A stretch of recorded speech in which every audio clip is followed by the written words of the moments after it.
Well, it's the spooky season, so why not do a top 5?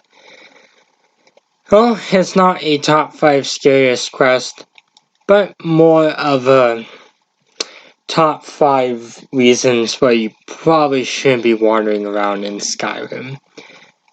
Now, since it's October, I decided that I want to do some more eerie videos. Mainly, well, on Skyrim. Although I do have a anime review in the works.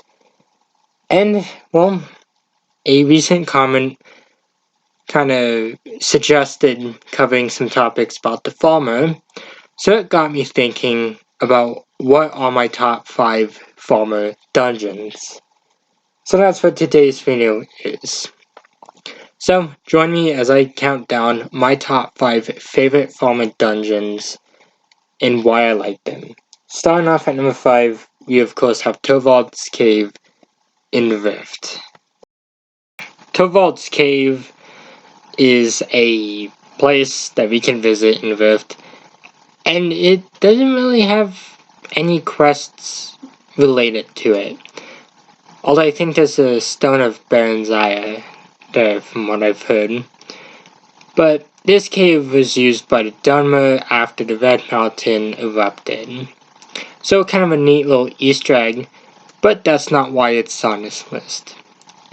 Why it makes its way on this list is that, well, the cave's creepy, and it's kind of sad knowing what happened, as potentially all the Dunmer that entered these caves wound up in the grasp of the Falmer.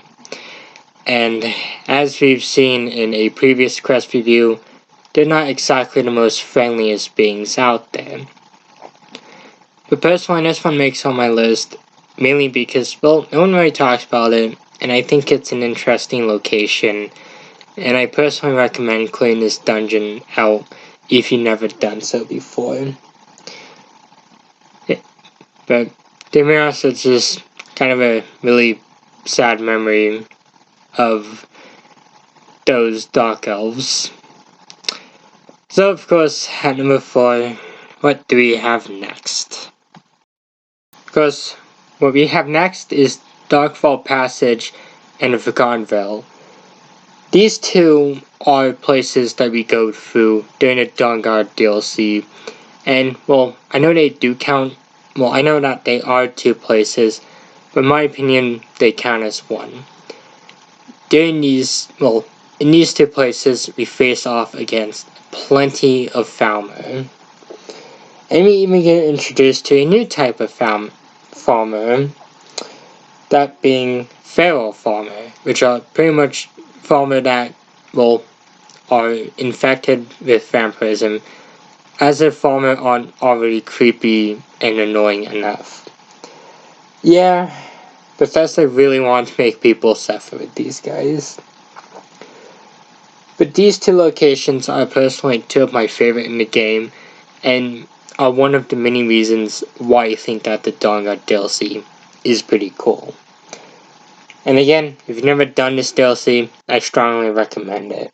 Of course, at number 3, we of course have Liar's Retreat in the Rift. Well, no, the Reach. Reach is already a terrible place to live due to all the Forsworn and the Silverbloods, but add Falmer to that equation and you got Liar's Retreat. Liar's Retreat was a bandit camp until the Falmer showed up, and until we showed up. We pretty much end up walking into this cave and find out that the Falmer, well, they were pretty much uninvited guests. As you see, the bandits were probably watching a Monday Night Football game. I heard it was the Giants versus the Right Wing Guards. And the Falmer, of course, being soccer fans, kind of didn't like the bandits' choice of sports and basically chose violence. Yeah, this is the only way that the football-soccer dispute can be solved. Okay, yeah, jokes aside, yeah, this was a pretty fun dungeon to clear out. It's kind of a unique one, as the first time I've done this one, I wasn't really expecting it to be like this.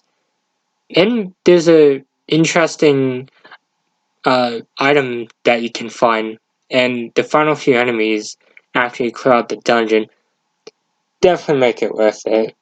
Of course, my number 2 pick is one I've already covered, and that is of course the Frostflow Lighthouse. Frostflow Lighthouse is a tragic story. Pretty much a family moved in here only to discover that Falmer were living beneath the house, and of course these wicked creatures ended up making a way into the house and pretty much caused a horrible time for the family. Now, I'm not going to spend too much time on this one because I previously covered this one, but Frostflow Lighthouse is probably one of the creepiest dungeons in the entire game, and a personal favorite of mine. It's an interesting place to find, as no one really directs you towards it. The game makes you find it yourself, and that makes it even more rewarding. And it also has kind of a happy ending if you follow what the quest says. Of course, my number 1 pick is, of course, in the same hold, and not too far away. And for those who've done a main quest, it should be obvious what this one is. Dwarven ruins are a nightmare. Dwarven ruins that caused people to get snowed in with Falmer are even worse. Affland is my number 1 pick for quite a few reasons. First of all, this is probably one of the best dungeons in the game due to the story and the enemies you face, and also just the creepiness of it. For those who didn't know, there was an expedition led into the ruins by a man known as Sula. Now, I'm not going to be going too in depth about this because I do have a planned video for this one, but pretty much a expedition made their way into the ruins only to get snowed in and become prey for the Falmer. By the time we enter these ruins, it's already too late as only 3 members survive. And all 3 of them aren't too friendly due to the paranoia and other things that were happening. Affland, in my opinion, represents some of the best storytelling that Bethesda can do, and probably what the game can show us. Affland is just a very eerie place, and personally it makes it one of the most enjoyable areas in my opinion, and one that I feel deserves to have more attention. So, these were of course my top 5 Falmer dungeons. I do have plans on going through some more creepy dungeons, as well with my top 5 favorites and least favorites, but of course that'll happen some other time. So, for now, goodbye, and I hope everyone enjoys the night.